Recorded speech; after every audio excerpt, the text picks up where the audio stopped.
আসসালামু আলাইকুম। কি অবস্থা সবার? আশা করি সকলে ভালো আছেন। আজকের পর্বে সকলকে স্বাগতম জানাচ্ছি। আজকে আমি দেখাবো কিভাবে SPSS এ ডেটা ইম্পোর্ট করবেন, এক্সেল ফাইল থেকে, CSV ফাইল থেকে কিংবা DTA স্টাটা ফাইল থেকে কিভাবে SPSS এ ডেটা ইম্পোর্ট করবেন সেটা দেখাবো। আরও দেখাবো কিভাবে SPSS a new data input দিবেন। সাথে দেখাবো কীভাবে ভেরিয়েবলগুলো ইনপুট দিবেন, সঠিক মেজারমেন্ট এবং স্কেল সহ ভ্যালু সহ সেটাও দেখাবো আজকে। তাহলে চলুন শুরু করা যাক। এটি হচ্ছে আমাদের SPSS ডিসপ্লে।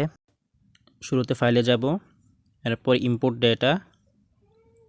ডেটায় গিয়ে এরপর যাব হচ্ছে এক্সেল ক্লিক করলে এখানে আমাদের যে ফাইলগুলো আছে এক্সেল ফাইল সেগুলো দেখাবে। আমাদের যেটা দরকার ইম্পোর্ট করার সেটা আমি এখানে সিলেক্ট করব। এরপর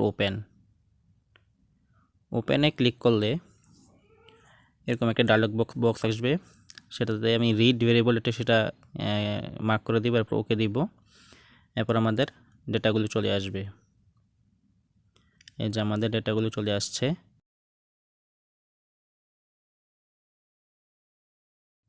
আমার ভেরিয়েবলগুলো দেখবো এখন। এই যে আমাদের ভেরিয়েবলের নামগুলো। আচ্ছা, এরপর আমার ফাইলে গিয়ে ইম্পোর্ট ডেটায় গিয়ে CSV ডেটাতে ক্লিক করব। এরপর আমরা যে কোনো একটা CSV ফাইল এখানে সিলেক্ট করে ওপেনে ক্লিক করব। করার পর এখানে প্রথম যে first line contents variable names এটা আমরা মার্ক করে দিব, এরপর ওকে।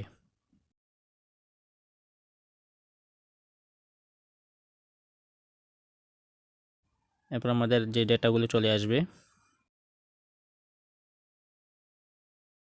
স্টাটা ফাইল ইম্পোর্ট করতে ফাইলে গিয়ে ইম্পোর্ট ডেটাতে যাব। এরপর এখানে স্টাটা এটাতে ক্লিক করলে আমাদের যে DTA ফাইলগুলো চলে আসবে, সেখান থেকে সিলেক্ট করব। করার পর আমাদের এই ডেটা চলে আসবে। এভাবে আমরা Excel, CSV, DTA file import করতে পারি। এখন আমি দেখাবো ডেটা কীভাবে ইনপুট দিতে হয়। সেজন্য আগে ভেরিয়েবলের নাম সেগুলো আগে ইনপুট দিতে হবে।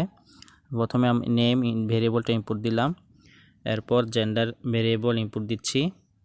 এভাবে আমার যে যে ভেরিয়েবলগুলো দরকার সেই ভেরিয়েবলগুলোর নাম এখানে আমি ইনপুট দিব।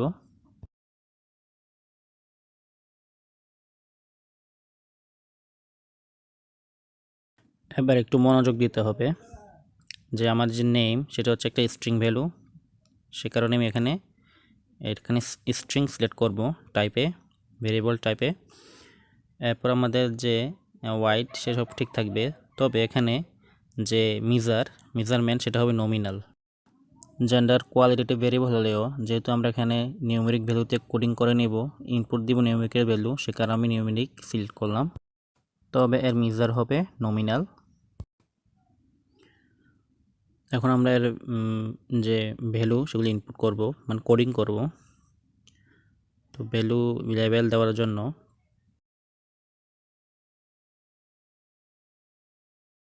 এখানে প্লাসে ক্লিক করব।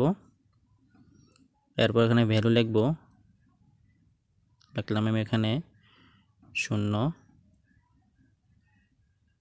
আর লেভেলটা হবে মেল, আর 1 দিব ফিমেলের জন্য,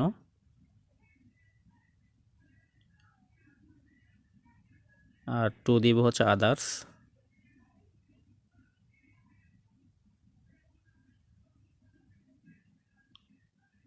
এরপর ওকে। রেসিডেন্স আমাদের জেন্ডারের মতোই, এটা দেব নিউমেরিক। অনেকগুলোই আছে এখানে, তো আমি এখানে নিউমেরিক সিলেক্ট করব, এরপর ওকে। আর তবে মেজার দেব হচ্ছে এখানে ডেসিবেল ভ্যালু দশমিক পরে কোনো ভ্যালু থাকবে না, পূর্ণ সংখ্যা হবে। আর মেজার দেব নমিনাল। ভ্যালু লেভেল ইনপুট করব, এখানে 0 দিব হচ্ছে আরবানের জন্য,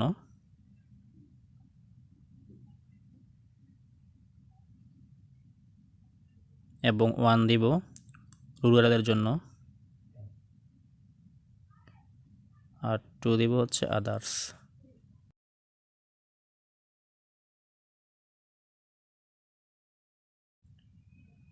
এরপর ওকে।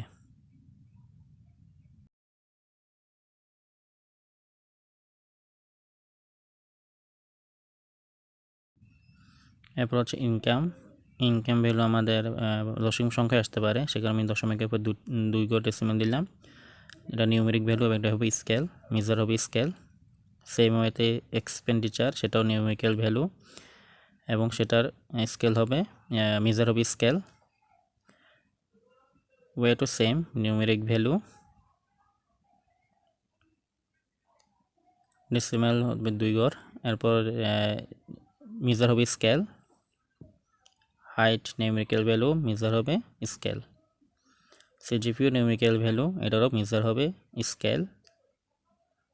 স্টাডি আওয়ারও নিউমেরিক্যাল ভ্যালু, এটা হবে মেজার হবে স্কেল। তবে এখানে রিলিজিয়ন হবে ওই জেন্ডার, রেসিডেন্সের মতো কালেক্টিভ ভেরিয়েবল, এটা পূর্ণ সংখ্যা হবে ভ্যালুগুলো, তবে এখানে মেজার হবে নমিনাল। এবং আমি এখানে ভ্যালু লেভেল ইনপুট করব। ভ্যালু 0 হবে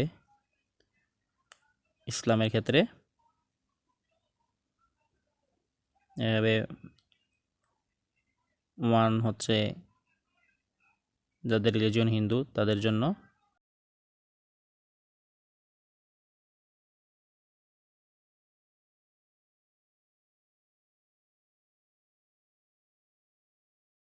তো এভাবে বৌদ্ধ, খ্রিস্টান, আদার্স এভাবে আমরা ভ্যালুগুলি ইনপুট করব সবগুলোর জন্য, 0 1 2 3 এভাবে যতটুকু প্রয়োজন হয়।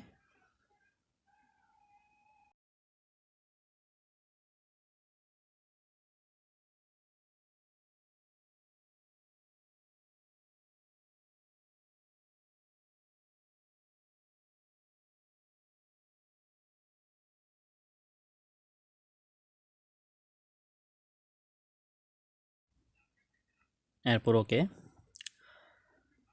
তো আমরা মোটামুটি আমাদের কাজ প্রায় শেষ। তবে একটা জিনিস এখানে লেভেল হচ্ছে আমরা যদি এক্সট্রা কোনো তথ্য দিতে চাই, ইনফরমেশন দিতে চাই, তখন যেমন আমি ইনকাম এখানে টাকা লিখবো, সেগুলো টাকা এখানে ইনপুট দিলাম।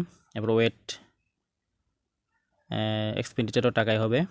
ওয়েট হবে আমাদের কেজিতে, আমরা যে মেজারমেন্ট নেব সেটা হচ্ছে কেজিতে। হাইটের মেজার নেব মিটারে।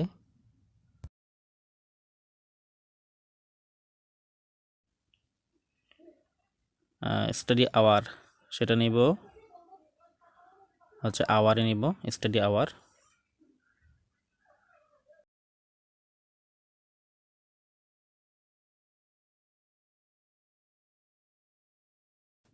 নেম হবে এখানে বার্থ নেম।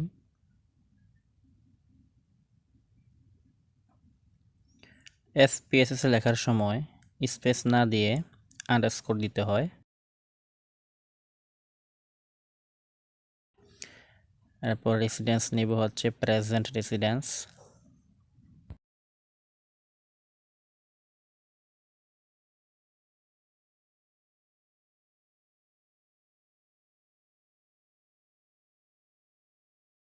আমাদের ভেরিয়েবলের নাম ক্রিয়েট হয়ে গিয়েছে। এখন আমরা নামগুলো এখানে ইনপুট দিব, অ্যাকচুয়ালি ডেটা ইনপুট দিব।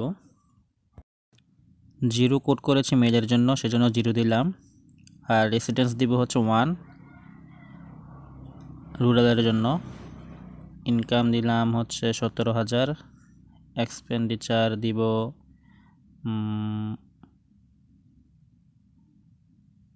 15,000 দিলাম। ওয়েট দিচ্ছি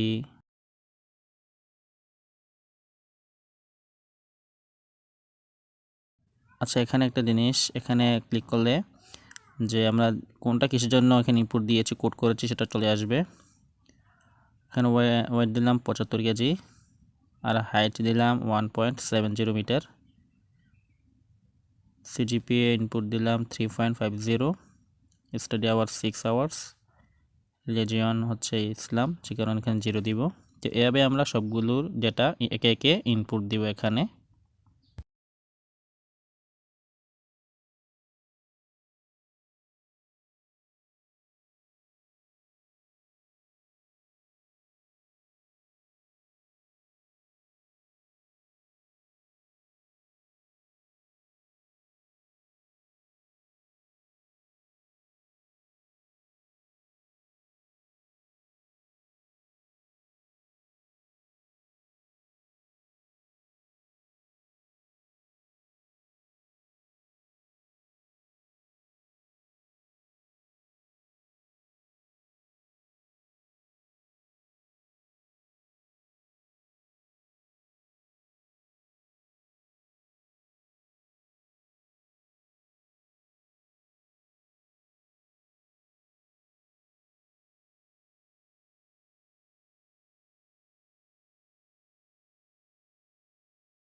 ডেটা ইনপুট দেওয়া প্রায় শেষ। যে এইভাবে আমরা SPSS এর ভেরিয়েবলের নাম, মেজার, এগুলো লেভেল, কোড, এগুলো আমরা ইনপুট দিয়ে ডেটা ইনপুট দিতে পারি।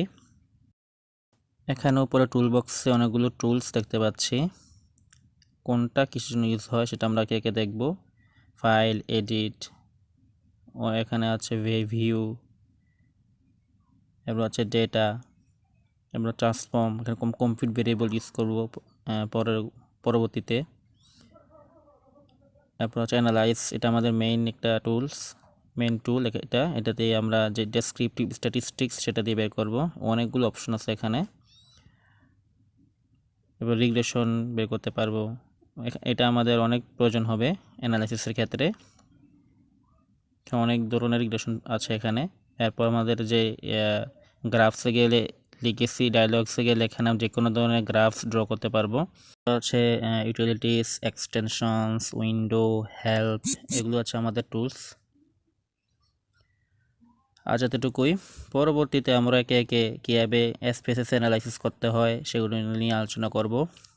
ততদিন সকলে ভালো থাকুন, সুস্থ থাকুন। আল্লাহ হাফেজ। আসসালামু আলাইকুম।